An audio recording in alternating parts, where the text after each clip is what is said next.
Hello everyone, welcome to the Kapil classes for English. करते हैं class शुरू। आज की जो हमारी क्लास है वो है टेंस के लिए। Many of the students they commented on me, they said me sir please make a video on tenses. Tense को लेकर के भी आप एक वीडियो बनाइए, थोड़ा कन्फ्यूज़न है, वो जानना चाहते हैं टेंस क्या होते हैं। बहुत अच्छा, बहुत आसान सा तरीका है टेंस को समझने का। ठीक है, टेंस काल जिसे हिंदी में बोलते हैं। अगर मैं इसकी बात करूँ तो it is divided into 3 category. ये 3 कैटेगरीज में ये डिवाइडेड होता है,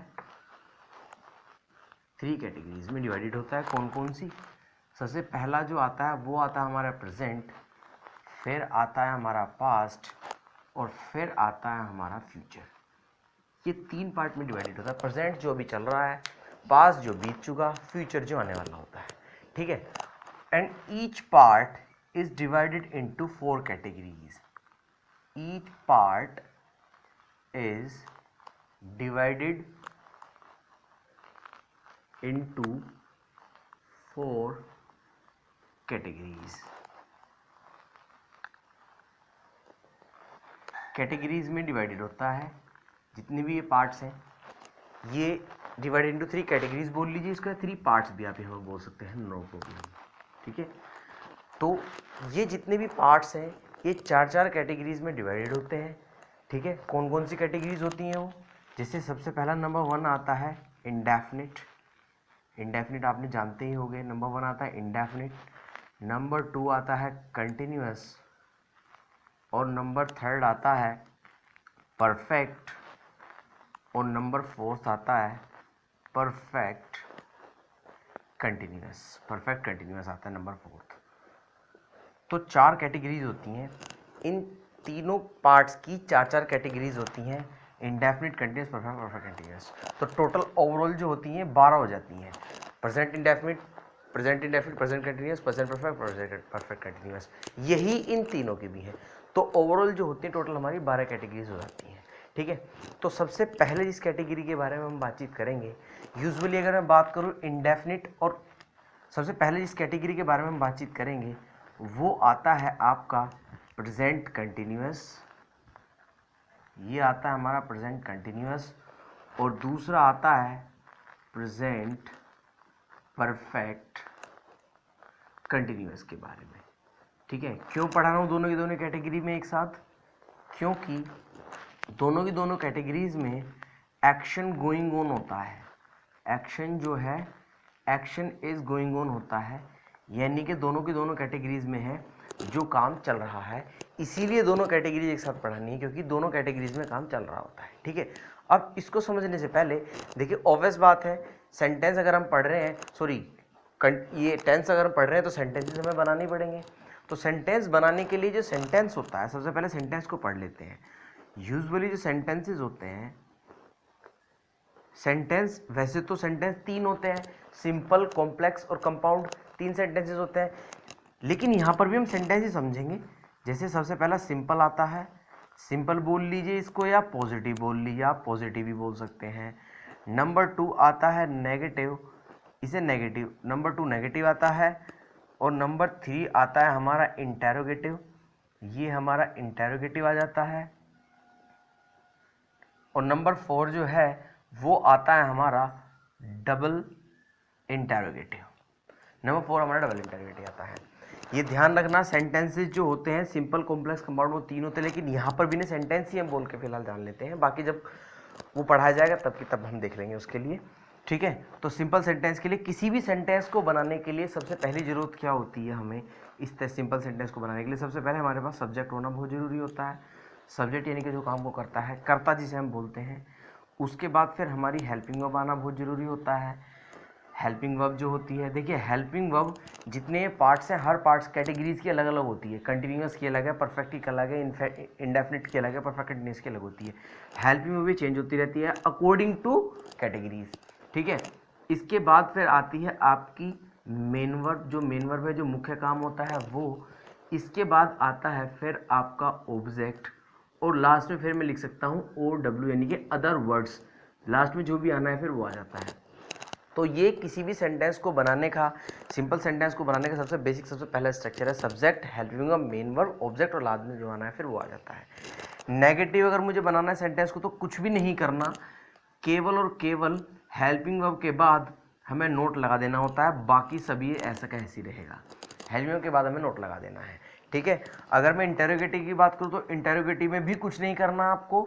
सबसे पहले आपको यहाँ पर हेल्पिंग वर्ब लगा देनी है, उसके बाद सब्जेक्ट है, उसके बाद मेन वर्ब है, लास्ट में फिर वही ऑब्जेक्ट आ जाएगा, और जो आना है फिर वो लास्ट में क्वेश्चन मार्क आ जाएगा।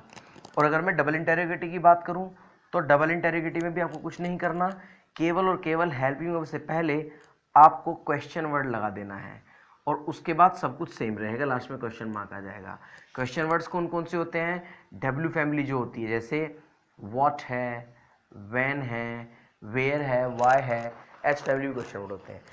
तो ये 4 कैटेगरी के सेंटेंसेस होते हैं जो आपको देखने हैं, क्योंकि ये इसमें पॉजिटिव भी बनेंगे, नेगेटिव भी बनेंगे, इंटेरोगेटिव बनेंगे, सब तरीके के सेंटेंसेस आएंगे इसमें, ठीक है। तो ये एक बार देखना जरूरी है, बाकी फिर आपको सब समझ आ जाएगा। तो सबसे पहले करते हैं हम शुरू प्रेजेंट कंटिन्यूअस और प्रेजेंट परफेक्ट कंटिन्यूअस के बारे में। अगर मैं प्रेजेंट कंटिन्यूअस की बात करूं तो इसका स्ट्रक्चर जो है हमारा, वो स्ट्रक्चर क्या है वो देख लेते हैं। इसका स्ट्रक्चर है हमारा, सबसे पहले इसमें सब्जेक्ट आएगा, एस लिख देता हूँ, उसके बाद हेल्पिंग वर्ब में या तो इज आएगा, या फिर एम आएगा, या फिर आर आएगा, फिर जो मेन वर्ब आएगी उसमें हमारी आईएनजी आएगा, उसके बाद फिर लास्ट में ऑब्जेक्ट वगैरह जो मैंने लिखा हुआ है इस तरीके से आ सकता है, ठीक है। तो ये देख लेते हैं। और इसकी खास बात क्या है कि कहाँ क्या आना है। अगर मैं बात करूँ इज़ एम आर के बारे में, अगर मैं बात करूँ तो कहाँ कौन कौन सी चीज़ें आनी है वो शायद मैंने आपको बताई भी थी और नहीं बताई हैं, तो आप देख सकते हैं इसके बारे में। आप स्क्रीनशॉट ले लेना, नो प्रॉब्लम। आप देख सकते हैं इसके बारे में, एक ही बार देख लेना कि सिंगुलर क्या होता है और प्लूरल क्या होता है। एक ही बार आप इसको देख सकते हैं, ठीक है, कि सिंगुलर क्या होता है, प्लूरल क्या होता है, क्योंकि ये हेल्पिंग वर्ब आगे भी चेंज होंगी तो सिंगुलर प्लूरल के साथ ही आती हैं। अगर मैं बात करूँ सिंगुलर की, एक ही बात समझ लीजिए बस, फिर दोबारा समझने की जरूरत नहीं। सिंगुलर होते हैं ही, वह, शी फीमेल के लिए, इट नॉन लिविंग के लिए, या किसी का नाम हो, या फिर कोई सिंगल नाउन हो, या फिर कोई भी एक हो, एक लड़का है, एक बॉय, एक गर्ल है, एक पेन है, एक चेयर है, एक वट एवर इज दैट। तो इनके साथ तो यहाँ पर आता है इज। और अगर मैं प्लूरल की बात करूँ तो प्लूरल होता है एक से ज़्यादा। यू माने तुम, वी माने हम, दे वे उनके लिए कहलाया जाता है। बहुत सारे बॉयज़ हैं अगर बात करूँ, बहुत सारे पेन्स हैं, बहुत सारे टीचर्स हैं, कुछ भी है उसके लिए आता है आपका आर। इनके साथ हम कैटेगरी जो आती है वो, इनके साथ जो हेल्पिंग वर्ब आती है वो आती है आर। और आई के साथ एम आता ही है, ये आपको पता ही है। तो बस अब आगे अगर मैं बात करूँगा तो केवल सिंगुलर लिखूंगा, सिंगुलर का मतलब ये सब, और प्लूरल लिखूंगा तो ये सब, और आई के साथ ही आता ही है, ठीक है। तो ये आना है सिंगुलर प्लूरल के साथ। अब हम शुरू करते हैं। सबसे पहले कोई अगर सेंटेंस हमें बनाना है तो किस तरह से हम सेंटेंस को बनाएंगे। जैसे अगर मैं बोलूँ कि मैं आपको पढ़ा रहा हूँ तो सिंपल क्या आ जाएगा, आई एम टीचिंग यू, मैं आपको पढ़ा रहा हूँ, I am teaching you English. आप ऐसा कुछ बोल सकते हैं, I am teaching you English, ठीक है, eight this time in this room, eight this time in this room, मैं आपको इंग्लिश पढ़ा रहा हूँ इस टाइम इन दिस रूम, ठीक है। एक सेंटेंस दूसरा है, I am teaching eight this time, ऐसा बोल सकते हैं, एट दिस टाइम। कुछ कन्फ्यूज़न है बच्चों का जो रहता है वो थोड़ा हम देख लेते हैं। सबसे पहले सेंटेंस में कोई कुछ भी नहीं है तो हर चीज़ का नाम होता है, ठीक है। जैसे ये सब्जेक्ट हो गया है, ये हेल्पिंग वर्ब होगी, ये आपकी मेन वर्ब हो जाती है, ये फिर ऑब्जेक्ट में आ जाता है। अब इंग्लिश के बारे में बात आती है, ये एट दिस टाइम के। देखिए इसको तो फिलहाल आप अदर वर्ड्स रहने दीजिए, इसके बारे में फिर कभी देखेंगे, फिलहाल यहाँ देखते हैं। इंग्लिश को सोचते हैं ये कुछ लोग, इसके बच्चे अदर वर्ड्स में से लगा देते हैं, जबकि ये भी ऑब्जेक्ट कहला जाता है, नो प्रॉब्लम। अब ऊपर वाले सेंटेंस में तो शायद आपको पता लग रहा होगा कि ऑब्जेक्ट क्या होता है, लेकिन अगर नीचे वाले सेंटेंस में बात करने लगूँ मैं तो नीचे वाले सेंटेंस में क्या होगा, सबसे पहले इसमें सब्जेक्ट आएगा, फिर हेल्पिंग वर्ब है ही, फिर मेन वर्ब है। अब इसमें ऑब्जेक्ट में कंफ्यूजन होता है, क्योंकि अगर हमें ऑब्जेक्ट नहीं पता है सेंटेंस में तो चलो यहाँ तो आप कर सकते हैं, नो प्रॉब्लम, लेकिन जब बात पैसिव की आएगी, क्योंकि ये जो टॉपिक है टेंस, ये इतना इंपॉर्टेंट टॉपिक है, ये सिंगल टॉपिक नहीं है, इस टॉपिक से बहुत सारे टॉपिक कनेक्टेड है। जैसे passive, one of the most important topic in English, that is passive. हर जगह काम आता है, हर एग्जाम में उसके क्वेश्चंस आते हैं। रीडिंग आप करेंगे, रीडिंग में पैसिव बहुत आता है, स्पीकिंग में बहुत बोलता है पैसिव। तो पैसिव को हम कब करेंगे सोल्व, जब हमें पता होगा सेंटेंस में ऑब्जेक्ट क्या होता है। अब ऊपर वाले में शायद आपको पता हो, लेकिन नीचे वाले में कुछ बच्चे बोलेंगे जी एट दिस टाइम ऑब्जेक्ट होता है, जबकि ऑब्जेक्ट है नहीं, ये तो टाइम बता रहा है, ऑब्जेक्ट है ही नहीं है। तो सेंटेंस में ऑब्जेक्ट किस तरह जज करें कि सेंटेंस में ऑब्जेक्ट क्या होता है। किसी भी सेंटेंस में ऑब्जेक्ट को जज करने के एक ही तरीका है, केवल दो क्वेश्चंस आप देख लीजिए, क्या और किसे, यानी कि व्हाट एंड whom। अगर ये आंसर आपको मिल रहा है तो वो ऑब्जेक्ट है। क्या की बात करूं तो क्या पढ़ा रहा हूं मैं आपको, इंग्लिश पढ़ा रहा हूं, और किसे पढ़ा रहा हूं मैं, यू पढ़ा रहा हूं। तो यू जो इंग्लिश है ये होता है डायरेक्ट ऑब्जेक्ट, ये कहलाया जाएगा डायरेक्ट ऑब्जेक्ट। और अगर किसी की बात करूं तो ये कहलाया जाएगा इनडायरेक्ट ऑब्जेक्ट, ये ध्यान रखना। तो किसी भी सेंटेंस में अगर क्या और किसे का मीनिंग निकल रहा है, या दोनों में से किसी एक का भी निकल रहा है, तो वो ऑब्जेक्ट कहलाया जाता है। जरूरी नहीं है, हो सकता है आई एम टीचिंग यू अगर ये इंग्लिश ना होता तो फिर एक ही ऑब्जेक्ट होता, ठीक है। तो सेंटेंस में दो भी ऑब्जेक्ट हो सकते हैं, नो प्रॉब्लम। लेकिन इस सेंटेंस में तो आए नहीं, मैं आपको पढ़ा रहा हूँ एट दिस टाइम, ना तो क्या क्या आंसर है ना किसी का आंसर है। एक दो सेंटेंस और देख लेते हैं, जैसे he is sleeping in the room, he is sleeping in the room, वो कमरे में सो रहा है। अब बच्चों से पूछते हैं कि इसको, इसका ऑब्जेक्ट क्या है, तो बच्चे यूजुअली क्या बोलते हैं, इन दिस रूम को ऑब्जेक्ट मान लेते हैं, ठीक है। ऐसा नहीं होगा, इस सेंटेंस में ऑब्जेक्ट है ही नहीं। तो ये आप, क्योंकि ना तो है क्या का आंसर, वो सो रहा है कमरे में, क्या सो रहा है, किसे सो रहा है, कोई मतलब ही नहीं है, ठीक है। जैसे अगर मैं बात करूं, ही इज प्लेइंग, वो खेल रहा है। अब खेल रहा है, अगर यहां मैं क्रिकेट लगा दूं तो फिर ऑब्जेक्ट माना जाएगा, he is playing cricket at this time, जो भी है क्रिकेट ऑब्जेक्ट माना जाएगा। क्या खेल रहा है वो, क्रिकेट को खेल रहा है, ठीक है। ये आपको ध्यान रखना पड़ेगा। तो किसी भी सेंटेंस में ऑब्जेक्ट को जज करने का सबसे अच्छा तरीका होता है, I have seen a lot of students, they usually get confused while judging what is how to जज ऑब्जेक्ट, ऑब्जेक्ट को जज कैसे करना है। और ये ऑब्जेक्ट का आपको पैसिव बनाने में बहुत यूज होगा इसका, ठीक है। तो इस तरह से किसी भी सेंटेंस का आप ऑब्जेक्ट जज कर सकते हैं, ठीक है। और अगर इसमें एक दो सेंटेंस इंटरोगेटिव आपको बनाना है तो वो आप इस तरह बना सकते हैं, ठीक है। किस तरह बना सकते हैं इंटरोगेटिव, अगर आपको बनाना है तो आप यूज कर सकते हैं किस तरह से, जैसे वाई आर यू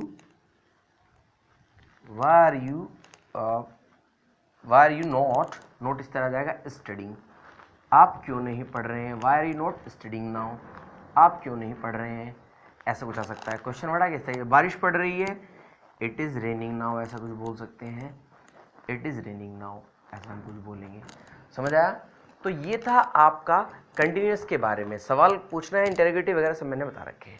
अब क्वेश्चन नेक्स्ट आता है, प्रेजेंट परफेक्ट कंटिन्यूअस के अगर मैं बात करूं तो इसमें सबसे पहले आपका सब्जेक्ट आएगा, इसमें हेल्पिंग ऑफ चेंज होती है, हैज़ या हैव बीन हम लगाते हैं इसके लिए, और प्लस वर्ब में आईएनजी आना है, लास्ट में जो है वो, और सेंटेंस के लास्ट में फिर क्या आना है, या तो सिंस आ जाएगा या फॉर आ जाएगा, और उसके बाद टाइम आएगा, ये ध्यान रखना। और ये सिंस और फॉर जो होते हैं ये से का मीनिंग जनरेट करते हैं, ये आप ध्यान रखेंगे, ये से का मीनिंग जनरेट करते हैं। तो कंटिन्यूअस में, परफेक्ट कंटिन्यूअस में केवल यही अंतर होता है, सिंस और फॉर के बाद इसमें टाइम दिया होता है, ठीक है। और ये जो टाइम दिया हुआ है इसको हम बोलते हैं टाइम एक्सप्रेशन, इसको हम बोलते हैं टाइम एक्सप्रेशन। अब ये टाइम एक्सप्रेशन क्या होता है, यूजुअली अगर मैं टाइम की बात करूं, तो टाइम को दो पार्ट में डिवाइड किया गया है, एक तो होता है पॉइंट ऑफ टाइम, और नंबर 2 होता है टाइम एक्सप्रेशन, ठीक है। तो पॉइंट ऑफ टाइम क्या होता है, पॉइंट ऑफ टाइम होता है कोई भी निश्चित डे या डेट के लिए, यानी कि डेफिनेट डे हो या डेट हो या मंथ हो या ईयर हो या टाइम हो, कुछ भी जो है वो डेफिनेट है। जैसे मैं बोल सकता हूँ किस तरह से, डे हो कोई, तो डे से पहले प्रेपोजिशन, यहाँ पे ध्यान रखना प्रेपोजिशन ऑन आएगा, डे और डेट से पहले यहाँ पे प्रेपोजिशन ऑन आएगा, मंथ और ईयर से पहले प्रेपोजिशन इन आएगा, टाइम से पहले एट आएगा। और एक बात ध्यान रखना, केवल और केवल इन द मॉर्निंग होता है और इन द इवनिंग होता है, ये आप ध्यान रखेंगे। बाकी सबके लिए एट लगेगा, जैसे एट दिस टाइम, ऐसा कुछ बोल सकते हैं, एट दिस टाइम, या बोल सकते हैं एट नाइट, या बोल सकते हैं at night, at day, at dawn, DAWN, या एट डस्क, DUSK। ये कौन कौन से टाइम होते हैं? अगर मैं डॉन की बात करूं तो डॉन होता है प्रातःकाल, और अगर मैं डस्क की बात करूं तो ये होता है संध्या। प्रातःकाल मीन्स ना तो वो रात है ना सुबह है, लगभग सुबह 4-5 बजे के आसपास का टाइम जो होता है, तो उसे बोलते हैं डॉन। और शाम को संध्या की अगर बात करूं, ना तो रात है और ना शाम है, तो अंधेरा हल्का सा हो जाता है, तो उसके डस्क बोलते हैं। इन सब के लिए एट आएगा, ये आप ध्यान रखें। तो पॉइंट ऑफ टाइम में डेफिनेट डे डेट वगैरह आपको दी होंगी, ये पॉइंट ऑफ टाइम कहला जाता है। अगर टाइम एक्सप्रेशन की बात करूं तो टाइम एक्सप्रेशन की डेफिनेशन क्या होती है? एक्शन कंटिन्यू विद टाइम, ऐसा लिखा होगा, action continue, action continue with time, जो एक्शन है वो टाइम के साथ कंटिन्यू चल रहा है। दूसरी शर्त क्या है? Action continue with time and time starts from past, और जो टाइम है वो पास्ट से शुरू हुआ है, फ्रॉम पास्ट। ये इसकी डेफिनेशन है। तो ध्यान रखना, ये जो सिंस और फॉर के बाद वाला जो टाइम होता है वो कहला जाता है टाइम एक्सप्रेशन, ठीक है। इसके एग्जांपल्स क्या होते हैं वो हम देखते हैं अभी, ठीक है। ये बड़ा ध्यान रखना, टाइम एक्सप्रेशन का थोड़ा ध्यान रखना कि व्हाट इज टाइम एक्सप्रेशन। बहुत ही इंपॉर्टेंट टॉपिक है, बहुत ही इंपॉर्टेंट स्ट्रक्चर है ये टेंस का, ठीक है। अब इसके अलावा हम आगे बात करते हैं। अगर परफेक्ट कंटिन्यूअस की बात करूं, जैसे मैंने बोला इट इज़ रेनिंग नाउ, बारिश पड़ रही है, ठीक है।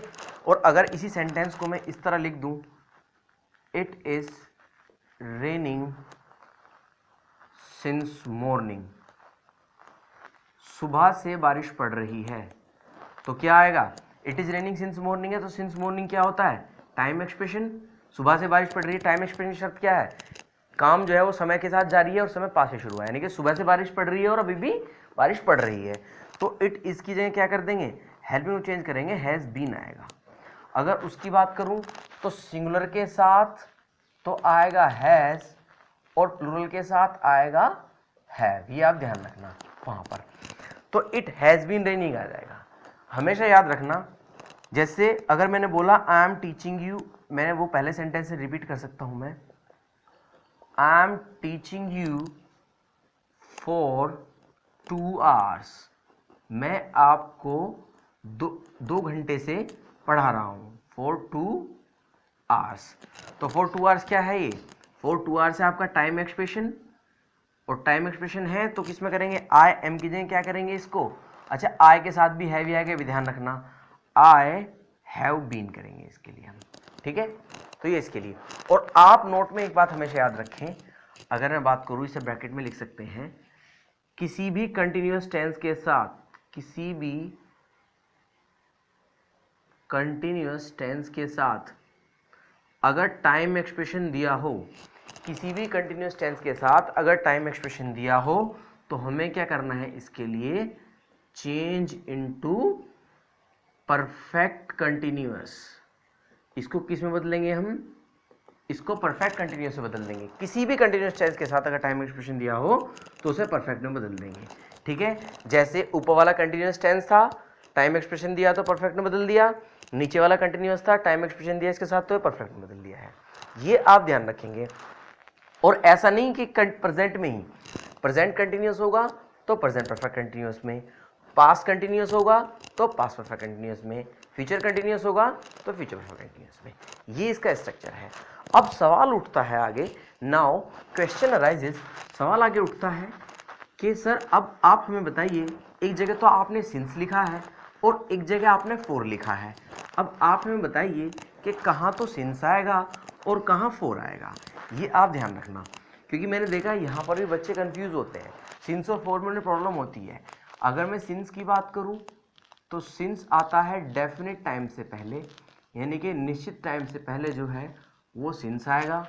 और अगर मैं फॉर की बात करूं तो फॉर आता आएगा इंडेफिनिट टाइम के पहले, यानी कि अनिश्चित टाइम से पहले क्या आएगा? हमारा फॉर आएगा। अब सवाल ये उठता है डेफिनेट क्या है, इंडेफिनिट क्या है। मैंने आपको बोला कि मैं 2 घंटे से पढ़ा रहा हूँ, या मैं 20 मिनट से आपको पढ़ा रहा हूँ, या मैं आधा घंटे से आपको पढ़ा रहा हूँ, तो आप हमें बताइए कि सर ये इंडेफिनिट कैसे है, फॉर यहाँ पर क्यों आया? देखिए कुछ बच्चों का जवाब क्या रहता है, वो बच्चे पूछते हैं कि 20 मिनट से पढ़ा रहा हूँ। मैंने जो पूछा है यूजुअली, इतने दिन हो चुके हैं पढ़ाते हुए, जब भी मैं स्ट्रक्चर पढ़ाता हूँ तो मैं यूजुअली बच्चों से पूछता हूँ, तो बच्चे क्या आंसर देते हैं कि जी मैं 20 मिनट से पढ़ रहा हूँ, तो मुझे नहीं पता कौन से 20 मिनट से पढ़ रहा हूँ, ये इसलिए इंडेफिनिट है। मैं 1-2 घंटे से पढ़ा रहा हूँ, मुझे नहीं पता कि मैं कौन से 2 घंटे से पढ़ा रहा हूँ, इसलिए इंडेफिनिट है। क्या ये जेन्युइन आंसर है? ठीक है, आपने 4 लगाया, वो बात ठीक है, लेकिन क्या ये लॉजिकल आंसर होता है कि मैं पढ़ा रहा हूँ पता नहीं कौन से 2 घंटे से पढ़ा रहा हूँ? क्या ये लॉजिकल आंसर है? नहीं।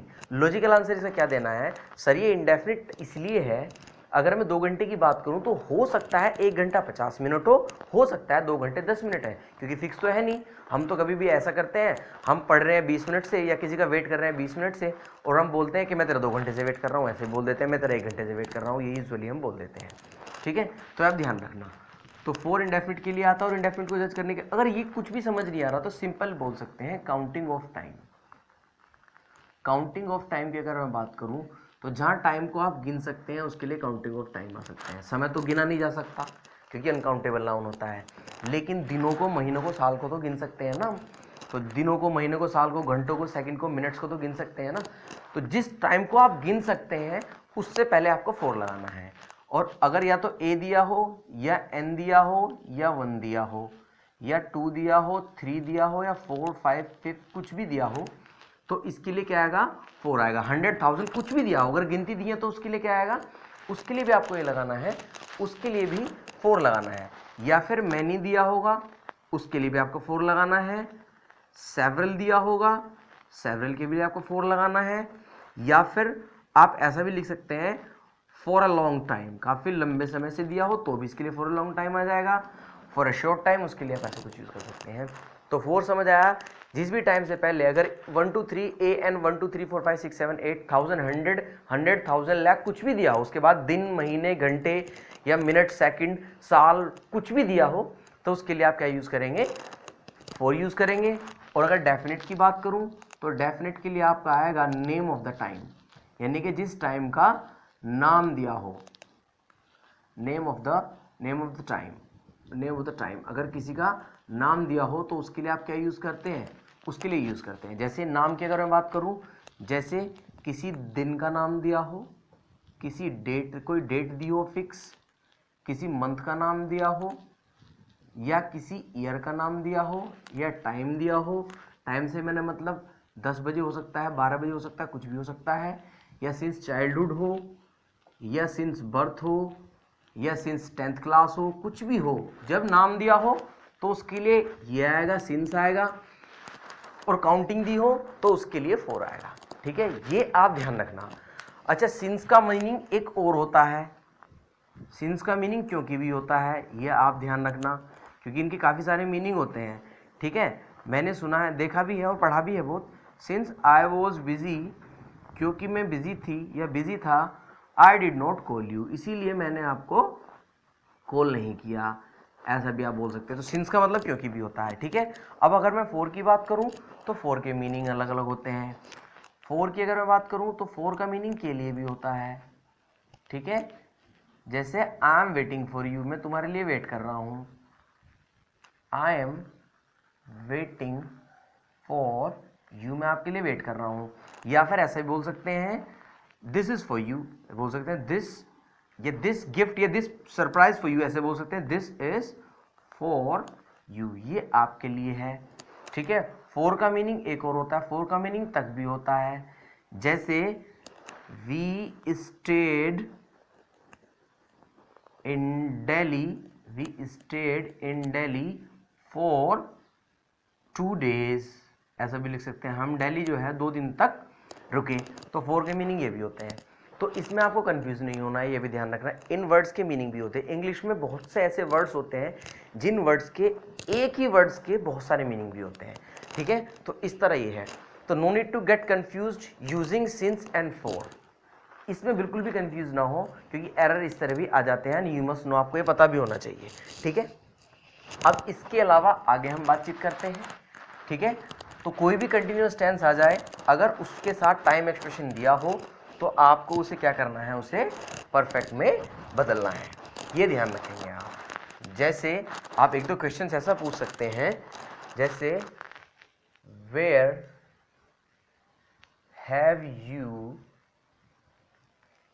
Y have you not been studying since morning, आप सुबह से क्यों नहीं पढ़ रहे हैं। तो ऐसा कुछ भी आप बोल सकते हैं। बच्चों कभी कभी प्रॉब्लम हो जाती है लिखने में, स्पेलिंग्स मिस्टेक भी हो जाती है कभी कभी, कोई प्रॉब्लम नहीं है। कई बार लिख देते हैं, पता तो होता है स्पेलिंग्स का, लेकिन लिख देते हैं और फिर हम दोबारा ध्यान नहीं कर पाते, तो नो प्रॉब्लम, उसके लिए आप ज़्यादा परेशान ना हो, उसके लिए कभी कभी ऐसा हो भी जाता है, ठीक है। Why have you not been studying since morning, आप सुबह से क्यों नहीं पढ़ रहे हैं, तो ये बिल्कुल करेक्ट सेंटेंस है। अगर मैं बोलूँ where is he doing job since 2015 से वो कहाँ जॉब कर रहा है।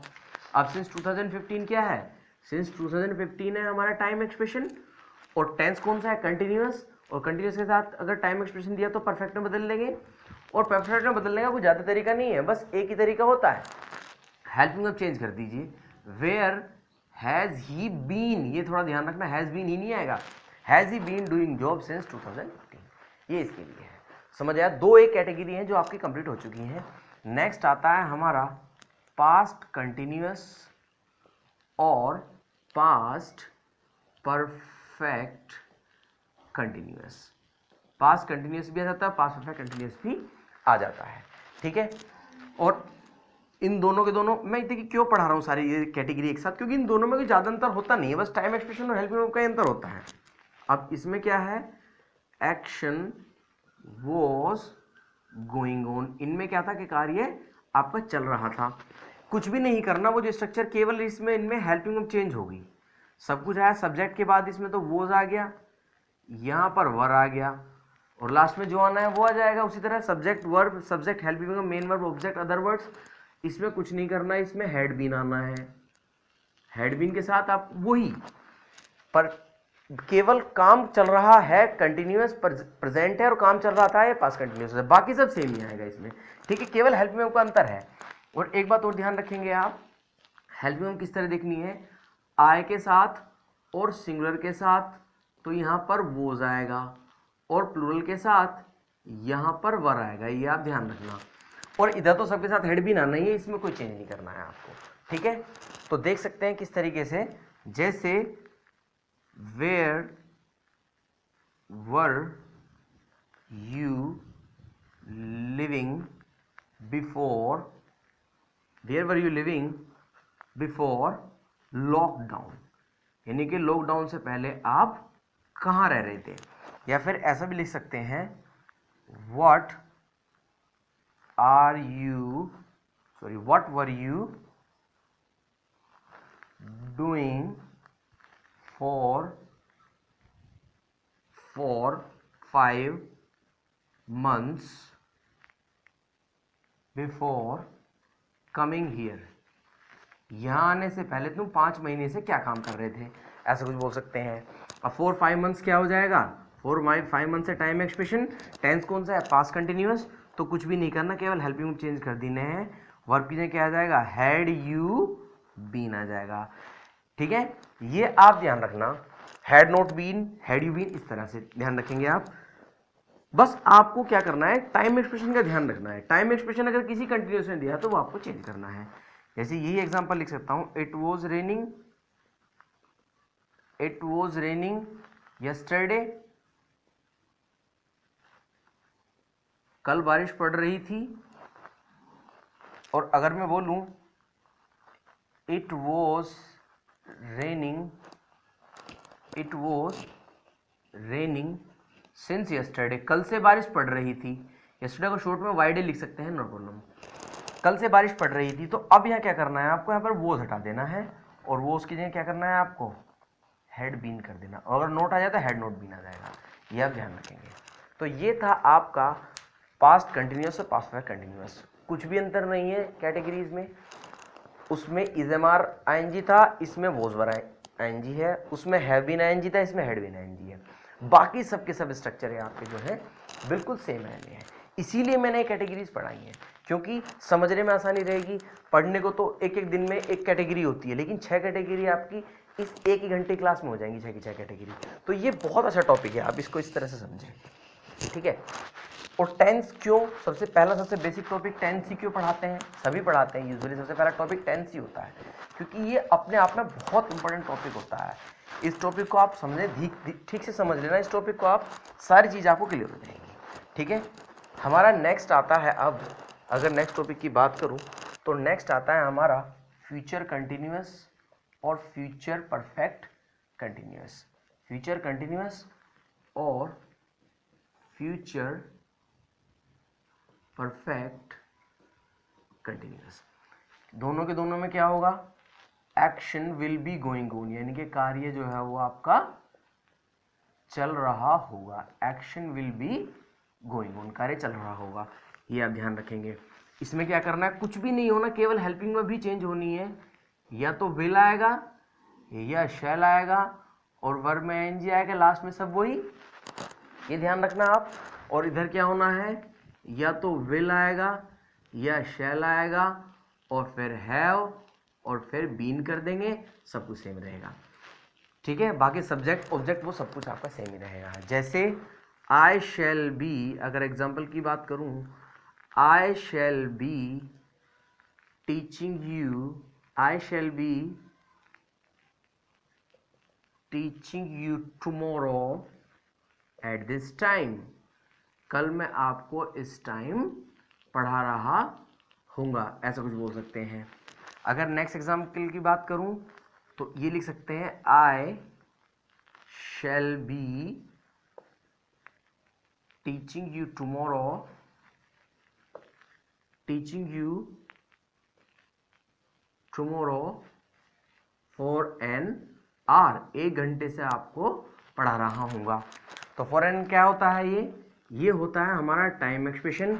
और इसके लिए क्या करना है, जब टाइम एक्सप्रेशन देते कंटिन्यूअस के साथ तो परफेक्ट में बदलेंगे। परफेक्ट में बदलने के लिए क्या करना है, इसको हटाइए तो क्या जाएगा, shall have been, I shall have been teaching you tomorrow for an hour, ठीक है। और इसका स्ट्रक्चर क्या है, आई के साथ और वी के साथ, तो इसमें आएगा शैल और अदर्स जितने भी सब्जेक्ट होते हैं सभी के साथ आएगा इसमें विल, जितने भी सब्जेक्ट हैं बाकी अदर्स सभी के साथ में इसमें विल आ जाएगा। समझ आया। कुछ एक्सप्रेशंस ऐसे भी हैं जो बिना सिंस और फॉर के हैं, उसके बारे में आज बातचीत करेंगे हम, ठीक है। तो आज ये आपकी 6 की 6 कैटेगरीज जो है ये आपकी कंप्लीट हो चुकी हैं, ठीक है। कोई क्वेश्चन क्वेरी है so you can write in the comment box में, आप लिख सकते हैं। I have good the number also, number भी दिया हुआ हमारा, ठीक है, तो आप उसमें पूछ सकते हैं। दूसरा, ठीक है, अब आगे बढ़ते हैं हम, और चैनल को सब्सक्राइब कीजिए, लाइक कीजिए, शेयर भी कीजिए, ठीक है, ताकि आपको नोटिफिकेशन मिलता रहे और रेगुलर क्लासेस आपको मिलती रहे, ठीक है। अब नेक्स्ट हम पढ़ते हैं। अगर नेक्स्ट की बात करूं मैं, तो कुछ एक्सप्रेशंस ऐसी होती हैं। अब देखिए, टाइम एक्सप्रेशन की डेफिनेशन आपको मैंने क्या दी, अगर सिंपल सी भाषा में बोलूं तो सिंस और फॉर के बाद दिया हुआ टाइम जो होता है वो टाइम एक्सप्रेशन कहलाया जाता है। सिंपल में आप ये भी छोड़ो, एक्शन कंटिन्यू विद टाइम, ये नहीं, अगर वो भी क्लियर नहीं हो रहा तो सिंपल सिंस और फॉर के बाद दिया हुआ टाइम जो होगा वो आपका टाइम एक्सप्रेशन कहलाया जाता है, ठीक है। अब क्या आता है इसमें, सम एक्सप्रेशंस या सम वर्ड्स लिख दो, सम एक्सप्रेशंस लिख दो, सम ऑफ द वर्ड्स या एक्सप्रेशंस लिख सकते हैं। Some expressions denote, some words ही ठीक रहेगा, some words denote time expression without since and for. ये अब कुछ वर्ड्स ऐसे हैं जो बिना सिंस और फॉर के होंगे expression. Some words denote time expression without since and for. कुछ एक्सप्रेशंस ऐसी होंगी आपकी जो बिना सिंस और फॉर के दी होंगी, और फिर भी अगर वो कंटिन्यूअस टेंस के साथ दी हैं तो ये सेंटेंस को परफेक्ट कंटिन्यूअस में चेंज करेंगी। जैसे कौन कौन सी होती हैं, सबसे पहला आता है हाउ लॉन्ग।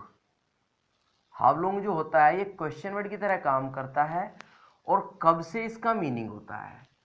ठीक है, अगर मैं बात करूं तो नेक्स्ट आता है the whole day, the whole night पूरे दिन, द होल वीक पूरे हफ्ते, the whole month, the whole year, कुछ भी हो सकता है। ठीक है, नेक्स्ट आता है थ्रू आउट द डे, इसका मतलब भी यही होता है throughout the day, throughout the week, throughout the month. एक और आता है ऑल अलोंग द डे, ऐसे बोल सकते हैं ऑल अलोंग द डे। इन सब ये सारी एक्सप्रेशन क्या होती हैं, अगर ये भी एक्सप्रेशन किसी कंटिन्यूस के साथ दी हैं, कंटिन्यूस के साथ दी हैं विद कंटिन्यूस, विद गिवन, ऐसे लिख सकते हैं given with continuous, given with continuous, तो क्या करेंगे, change into perfect continuous, change into perfect continuous. अगर ये किसी भी कंटिन्यूस के साथ दी हो तो क्या करेंगे, परफेक्ट कंटिन्यूस में उसको चेंज कर देंगे। जैसे आप कब से पढ़ा रहे हैं तो बोल सकते हैं how long are you teaching, आप कब से पढ़ा रहे हैं, how long are you teaching. Answer इसका वही आएगा। तो ये हाउ लॉन्ग क्या है, टाइम एक्सप्रेशन है विदाउट सिंस एंड फॉर, तो किस में बदलेंगे इसको, परफेक्ट कंटिन्यूस में बदलेंगे। तो क्या है, how long have you been teaching. ठीक है, जैसे ही was studying the whole night, the whole night, वो पूरी रात से पढ़ रहा था, जब पूरी रात से पढ़ रहा था, द होल नाइट। ठीक है, पूरी रात पढ़ रहा था वो, सही नहीं, पूरी रात वो पढ़ रहा था, तो वो उसकी जगह क्या आ जाएगा, हैड बीन आ जाएगा। ठीक है, ये हैड बीन आ जाएगा। तो ये कुछ एक्सप्रेशंस ऐसी हैं, कुछ वर्ड्स ऐसे हैं, अगर किसी भी कंटिन्यूस टेंस के साथ दिए हों तो ये सेंटेंस को परफेक्ट कंटिन्यूस में बदल देते हैं। ये आपका टेंस की सबसे पहली क्लास है। 6 category I have completed, 6 category जो आपके कंप्लीट हो चुकी हैं, बाकी कैटेगरीज आएंगी नेक्स्ट क्लास में। जुड़े रहिए मेरे साथ, और बहुत ही आसान सा टॉपिक है और बहुत ही आसानी से मैंने आपको समझाया है। बस आप इसको ध्यान से क्लास को देखना और पेन लेकर बैठ सकते हैं, जो मैंने किया है उसको कॉपी भी करेंगे, आप नोट्स बनाएंगे अपने। ठीक है ना, तो बड़े ध्यान से इसे आप समझना, और बहुत अच्छा टॉपिक है, और ये इतना इंपॉर्टेंट टॉपिक है, आई हैव टोल्ड यू, मैं कई बार बोल चुका हूँ, ये बहुत इंपॉर्टेंट टॉपिक है जिसका आपको आगे जब आप बाकी टॉपिक्स पढ़ेंगे तो इसका बहुत यूज़ होगा। ठीक है, again I am telling you, channel को सब्सक्राइब कीजिए, लाइक कीजिए। Thank you very much. If you have any questions kindly write in the comment box. Thank you very much, thanks for watching, God bless you, take care and bye bye.